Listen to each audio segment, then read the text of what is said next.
Friends, আশা করি তোমরা সবাই ভালো আছো। আমিও ভালো আছি। Welcome back to my channel Debashree দিনলিপি। তো আজকে কোনো ডেইলি ব্লগ নয়, আজকে মুচমুচে তালের বড়ার একটা রেসিপি তোমাদের জন্য নিয়ে এসেছি। তো আমার মনে হয় এই সিজনে তালের বড়া সবারই বানানো হয়ে গেছে, একমাত্র আমিই বাকি আছি।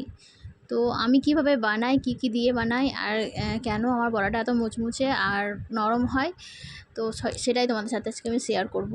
তো দেখো, প্রথমে আমি একটা তাল নিয়ে নিয়েছি। তো তালটাকে ভালো করে আগে ধুয়ে নিয়েছি। তো তারপরে তালটাকে ঘষে তার থেকে তালের যে পাপটা সেটা বের করে নেব আর কি। আর অবশ্যই তোমরা চেষ্টা করবে বাজার থেকে তালটা যখন কিনবে তখন কালো রঙের কেনার, কারণ কটা মানে একটু হলদে টাইপের যে তালগুলো হয় না, তো সেগুলো না খুব একটা বেশি মিষ্টি হয় না, একটু তেতকুটে ভাব থেকে যায়। তো সেজন্যে একটু কালো টাইপের তাল কেনার চেষ্টা করবে। আর দেখো, তালটা ঘষার পরে আমি এদিকে নারকেলটা ভেঙে তারপর কোড়াতে আরম্ভ করেছি। তো সেটা তোমাদের সাথে শেয়ার করিনি। তো এখন নারকেলটা আমি কুড়িয়ে নিচ্ছি। আর নারকেল কোড়া না দিলে আমার মনে হয় না তালের বড়ার টেস্টটা খুব একটা বেশি ভালো হয় আর কি। তো আগে ছোটোবেলায় যখন আমার মা বানাতো তখন দেখেছি নারকেল কোড়া দিত না, কিন্তু এখন আমি যখন বানাই তখন আমার মনে হয় নারকেল কোড়াটা না দিলে তালের বড়ার টেস্টটা খুব একটা বেশি আসে না। তো এরপরে দেখো, তালের পাপটা নিয়ে নিয়েছি, মানে বড়াটা বানাবার জন্য কি লাগবে সেগুলো আমি তোমাদের সাথে শেয়ার করছি। তালের পাপটা নিয়েছি, তারপরে নিয়েছি দেখো এখানে নারকেল কোড়াটা, আর এখানে নিয়েছি বাটির মধ্যে চিনি, আর নিয়েছি কিছুটা পরিমাণে আখের গুড়। আর কি বলো তো, চিনিটা মিষ্টি হবে আর আখের গুড়টা মানে মিষ্টিটাকে না ব্যালেন্স করবে। আর ছোটোবেলায় দেখতাম তো মারা আখের গুড় দিয়ে বানাতো, কিন্তু এখন আমরা চিনি দিয়ে বানাই। তারপরে এক বাটি সুজি, আর সুজির থেকে কিছুটা পরিমাণ বেশি ময়দা। আর মশলার মধ্যে নিয়েছি দেখো এখানে মৌরি আর জোয়ান, তারপরে নিয়েছি কালো জিরে, খাবার সোডা, সামান্য পরিমাণে লবণ। তো এগুলো আমি সব উপকরণগুলো মানে একসঙ্গে দিয়ে দেবো আর কি। একসঙ্গে দিয়ে ভালো করে ওটা মেখে নেব আগে। আর গুড়টা দিলে না বড়ার কালারটা খুব সুন্দর আসে। তো চলো, সব উপকরণগুলোকে আমি একসাথে দিয়ে দিচ্ছি এখন। আর এই অবস্থায় বন্ধুদের একটা কথা বলি, আশা করি তোমরা ভিডিওটা স্কিপ করবে না, পুরো ভিডিওটাই দেখবে। আর যারা নতুন বন্ধু দেখছো আমার চ্যানেলে ভিডিও দেখে চলে যাচ্ছ, তাদের কাছে অনুরোধ, প্লিজ আমার চ্যানেলটাকে সাবস্ক্রাইব করে পাশে থাকো। পাশে থাকা বেল নোটিফিকেশানটা অবশ্যই অল করো। আর আমাকে যদি তোমাদের প্রয়োজন হয় অবশ্যই কমিউনিটিতে একটা কমেন্ট করে আমাকে জানাবে। আর ভিডিওটা ভালো লাগলে অবশ্যই লাইক কমেন্ট করবে। এখানে আমি প্রয়োজন মতো চিনিটা নিলাম, যতটা লাগলো আমার ততটাই নিলাম, কিন্তু সব চিনিটা আমি নিই নি। আর তারপর দেখো গুড়টাকেও দিয়ে দিলাম।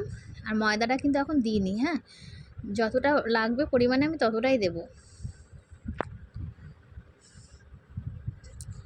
আর এই বড়ার মুচমুচে ভাব বা নরম ভাব সবটাই কিন্তু নির্ভর করে এই বড়াটা যখন তুমি মাখবে, মানে সমস্ত ইনগ্রিডিয়েন্টসগুলো যখন মাখবে এই মাখার উপরে, হ্যাঁ।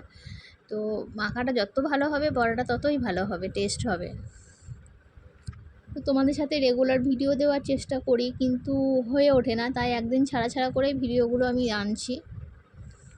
আসলে বুঝতেই পারছো, সব কিছু সামলে, বাড়ির কাজকর্ম সামলে, মানে বাচ্চাদের দেখাশুনো করে আর আমার পক্ষে মানে চ্যানেলটা কন্টিনিউ করা হয়ে উঠছে না।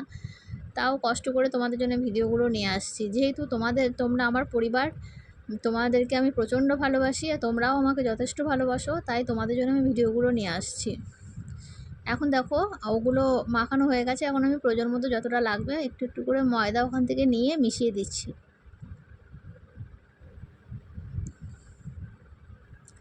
দেখো মাখাটা আমার ভালোভাবে কমপ্লিট হয়ে গেছে। এখন আমি এই মিশ্রণটাকে কিছু টাইমের জন্য ঢাকা দিয়ে রেখে দেবো, আধা ঘন্টা কি 1 ঘন্টা। কারণ ওখানে যে চিনি ছিল, চিনি থেকে জল ছাড়বে, যে মিশ্রণটা আরেকটু নরম হয়ে যাবে। আর এখন দেখো আমি 1 ঘন্টা পরে এসে এই মিশ্রণটাকে আবার মেখে নিচ্ছি। আর তালের বড়া তো কম বেশি আশা করি সবাই বানাতে পারো। আমিও বানাই, কয়েক বছর থেকে আমি নিজের হাতে তালের বড়াটাই বানাই। তো এখন আমি দেখো কড়াইয়ে তেল বসিয়ে দিয়েছি, আর তেলটা গরম হয়েছে কিনা ওপর থেকে একটু ভাপটা নিয়ে দেখছি। তেলটা আমার গরম হয়ে গেছে, তবে আর একটু ভালোভাবে গরম হয়ে যাক, তারপরে আমি বড়াগুলোকে ভেজে নেব।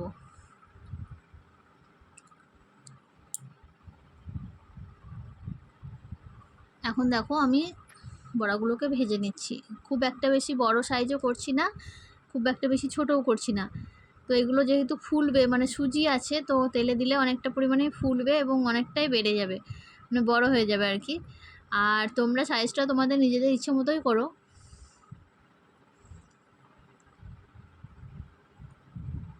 আমার এই বড়া জাতীয় যে খাবারগুলো হয় না, সেগুলো খুব একটা বেশি বড় বড় ভালো লাগে না। মানে আমার মনে হয় একটু ছোট ছোট ফুলুরি টাইপের হবে, বেশ ভালো লাগে খেতে। আর এই সময় আঁচটা আমি একদম কমিয়ে দিয়েছি, গ্যাসের আঁচটাকে। যত কম আঁচে ভাজা হবে বড়াগুলো তত ভালো হবে। তো এখন এক পিঠ হয়ে গেছে, আমি উল্টে দিচ্ছি। দেখেছো কতটা পরিমাণে ফুলে উঠেছে বড়াগুলো? এক পিঠ লাল হয়ে যাওয়াতে আমি এখন উল্টে অন্য পিঠটাও ভালো করে এইভাবে ভেজে নেব।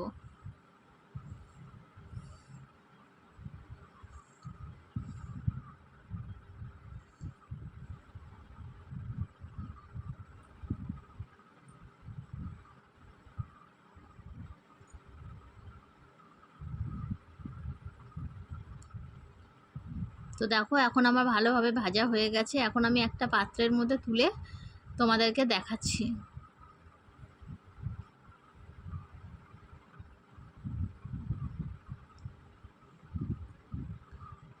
দেখেছো আমি গরম অবস্থাতে হাত দিয়ে দেখালাম তোমাদের যে কতটা নরম ওটা। তো আমি আরও বাকি যেগুলো ছিল সেগুলোকে আরও ভেজে নিই।